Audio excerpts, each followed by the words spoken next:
اعوذ باللہ من الشیطان الرجیم، بسم اللہ الرحمن الرحیم۔ احترام کے قابل ہیں دنیا میں جتنے لوگ، میں سب کو مانتا ہوں مگر مصطفیٰ کے بعد لاکھوں کروڑوں درود و سلام آقا صلی اللہ علیہ وسلم پر۔ دیکھتی آنکھوں سنتے کانوں آپ کو نقیب عوان کا سلام۔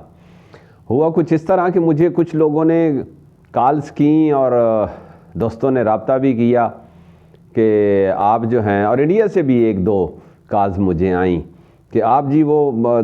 تمام جتنی بھی آپ کی ویڈیوز ہیں ان میں آپ ایک ہی بات کہتے ہو کہ جی نماز، روزہ، حج، زکوٰۃ یہ جو ہے یہ ان سے کچھ نہیں ملنا،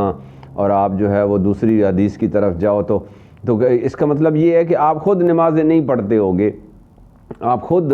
یہ جو اسلام کے 5 ارکان ہیں ان کی طرف دھیان نہیں دیتے ہوگے، تو اس وجہ سے آپ یہ لگے رہتے ہو۔ تو ایسی کوئی بات نہیں ہے۔ میں جناب تقریباً 1996 سے 96 سے نمازیں الحمدللہ ریگولر پڑھ رہا ہوں، اور عمرے سے بھی ہو کے آیا ہوں، حج بھی کیا ہوا ہے، اور اپنی فیملی کو بھی لے کے گیا تھا میں عمرہ کرنے۔ زکوٰۃ بھی ٹھیک ٹھاک الحمدللہ دے رہا ہوں، اور کلمہ تو ویسے بھی وراثت میں مل گیا۔ میرے باپ دادا جو ہیں وہ کلمہ تو ظاہری بات ہے مسلمان ہیں، تو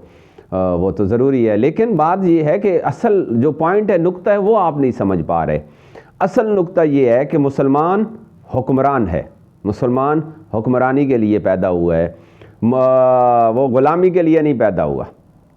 اور اس کے لیے آپ صلی اللہ علیہ وسلم کی جو دوسری حدیث جس میں اللہ تعالیٰ نے حکم بھی دیا ہے کہ جماعت بناؤ، پھر اس کو سنو، پھر اس کی اطاعت کرو،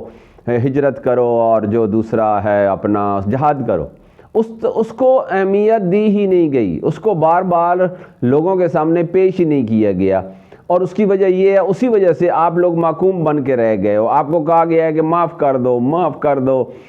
محبت کرو، اور دین جو ہے وہ بڑا نرمی سے پھیلا ہے، محبت سے پھیلا ہے۔ اس طرح کی چیزیں آپ کو بتا کے آپ لوگوں کے اندر سے جو وہ ایک جو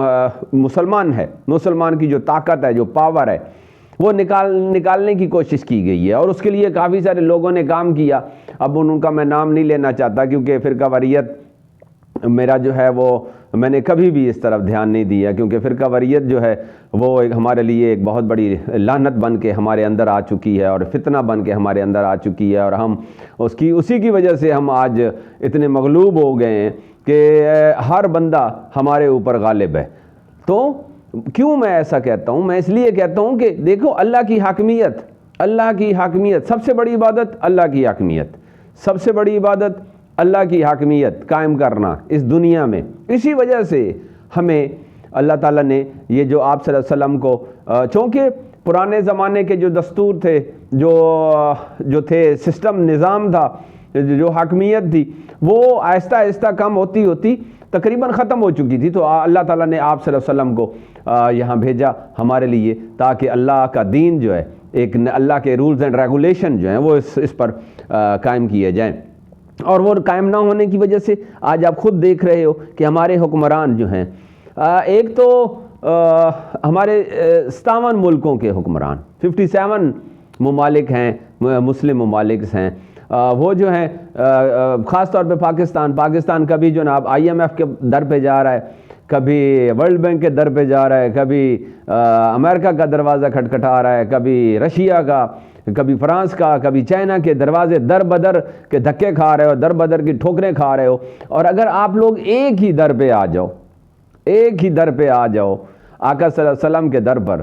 اور آقا صلی اللہ علیہ وسلم سے بھیک مانگنا شروع کر دو، تو آپ کے یہ تمام جو باقی لوگ آپ کے حکمرانی، آپ اگر خود حکمرانی کی طرف آ جاؤ، تو اصل میں آپ لوگوں کو آپ کے اندر اتنا وہ ایمان نہیں ہے، شاید ایمان نہیں ہے۔ وہ میں نے سنا کہ وہ نور الدین زنگی، جب مدینہ پاک میں ایک فتنہ اٹھا، تو نور الدین زنگی کے خواب میں آپ صلی اللہ علیہ وسلم آئے، اور انہوں نے کہا کہ نور الدین زنگی تو سویا پڑا ہے، اور ادھر آ، تو نور الدین زنگی کے خواب میں آ گئے۔ طارق بن زیاد، جنہوں نے دریا پار کر کے کشتیاں جلا دیں، تو ساروں نے کہا یہ کیا کر دیا؟ تو اصل کیا وجہ تھی؟ طارق بن زیاد کے خواب میں بھی آپ صلی اللہ علیہ وسلم آئے، اور آپ کے ساتھ آپ کے صحابہ تھے، اور آپ لوگ دریا کے پانی کے اوپر پیدل چل کے دریا عبور کیا، تو اس سے طارق بن زیاد کو سمجھ آ گئی کہ مجھے جانا چاہیے، اور فتح تو یقینی بات ہے ہماری ہے۔ تو اب 57 ملکوں کے کسی حکمران کے ذہن میں، کسی حکمران کے خواب میں، کسی حکمران کو آپ صلی اللہ علیہ وسلم اس کے پاس نہیں آتے کوئی بھی بشارت دینے کے لیے یا کوئی بھی راستہ دکھانے کے لیے. کیونکہ میرا خیال میں تو کوئی بھی حکمران اس قابل ہی نہیں ہے کہ آقا صلی اللہ علیہ وسلم ان کے خواب میں آ کر ان کو بتائیں کہ یہ ہے سیدھا راستہ, اس راستے پہ آپ لوگ چلو گے تو آپ لوگوں کی حاکمیت قائم ہو جائے گی, اور مسلمان جو ہے اس دنیا پہ, ہم پوری دنیا پہ حکومت کرنے کے لیے پیدا ہوئی ہیں. حکومت اللہ کی سب سے بڑی عبادت, اللہ کی حاکمیت قائم کرنا بس. باقی میں الحمدللہ نمازیں پڑھتا ہوں اور میری اولاد بھی پڑھتی ہے.